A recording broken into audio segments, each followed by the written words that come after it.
There's this lie we're all told, right from the beginning. It's a myth that feels so true we never even question it, that the strong survive. That if you're powerful enough or smart enough or just tough enough, you're guaranteed to make it. But history tells a very different story. The graveyards of nature, of business, of human exploration, they're all filled with the strong who refuse to bend. They're monuments to being rigid. So today, we're not talking about strength. We're talking about something way more important. The one brutal law that actually decides who survives and who doesn't. And our story starts not with some grand theory, but with a problem that is terrifyingly simple. It's really just a problem of shapes happening in the most dangerous place humans have ever been, a place where the wrong shape means you're dead. Picture this. It's April 13th, 1970. You've got three men hurtling through the dead silence of space, almost 250,000 miles away from home. They're the crew of Apollo 13, and their mission is to land on the moon, but they are never, ever going to get there. Then it happens. A single sharp bang rips through the spacecraft. An oxygen tank has just exploded. And in that one instant, the mission to the moon is over. The new mission? Just to stay alive. They're bleeding power, the heat is dying, and the temperature inside the capsule is dropping towards freezing. But the thing that's going to kill them first isn't the cold, it's the air. With every single breath, they are poisoning their tiny little sanctuary with carbon dioxide. And the filters in their lifeboat, the lunar module, are getting full, fast. Okay, let's really get into this, because this is the heart of the crisis. They have a solution. They're looking right at perfectly good brand new air filters from the main command module. These canisters could save them, but there's a catch. Those canisters, they're square, and the sockets in the lunar module, the only place they can plug them in, are round. It sounds like something out of a kid's playroom, right? A square peg and a round hole. Except this time, it's for real, with 3 lives on the line, 200,000 miles from anyone who can help. And this is the brutal truth they were staring at. If they stick to the mission plan, they die. If they try to use the equipment the way it was designed, they die. Their only shot was to throw the plan out the window, to break the rules, and literally invent something that was never supposed to exist, using only what they had: plastic bags, cardboard from a manual, and a roll of duct tape. They had to adapt right then and there, or they were going to suffocate. Now, that desperate scramble in the freezing darkness of space, that wasn't just some clever engineering fix. It was the perfect, raw example of the one real law of survival. It's a law that we get wrong all the time. We twist it to mean that the strongest win when it has always, always been about being flexible. This quote right here, it just cuts through all the noise. We all know that phrase, survival of the fittest. And we love it because we think fittest means strongest or smartest. It makes us feel good. But that's not what nature means. In nature, fitness just means how well you fit into your environment right now. And since the environment is always changing, survival isn't about being big or fast. It's about one thing. Can you change when your world changes around you? That's it. That's the rule that governs everything. And believe me, there is no place where this law is tested more ruthlessly than in the natural world. Nature doesn't care how successful you used to be. It has zero memory of your past glories. It only cares about how well you fit today. And it is incredibly efficient at getting rid of anything that doesn't belong anymore. So take the peppered moth in 19th century England. This thing was a masterpiece. Its light, speckled wings were the perfect camouflage against the lichen on the trees. It was basically invisible to birds. It was perfectly adapted. Its greatest strength was its coloring. And then, the world changed almost overnight. The Industrial Revolution started belching out soot, covering everything in a thick layer of black grime. And all of a sudden, that perfect light-colored camouflage wasn't a strength. It was a death sentence. The birds could now see them plain as day against the blackened tree bark. But there was this rare genetic quirk, a dark-colored version of the moth that used to be an easy target.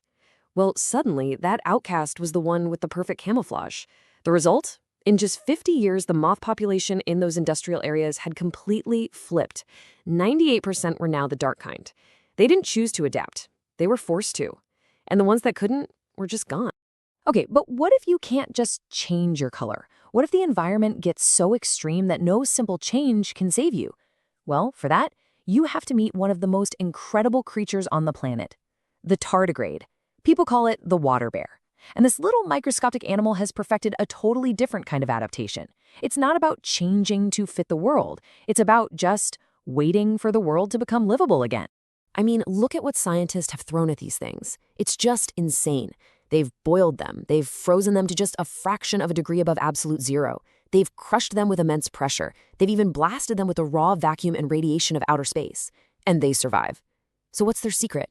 They don't fight back. They just refuse to play. They basically hit pause on their own biology, entering the state of suspended animation, and just wait it out until things get better.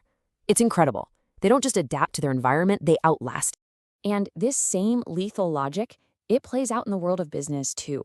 But the timeline isn't thousands of years. It can happen in a few months, and the corporate graveyard is absolutely littered with the skeletons of giants who thought they were too big to fail.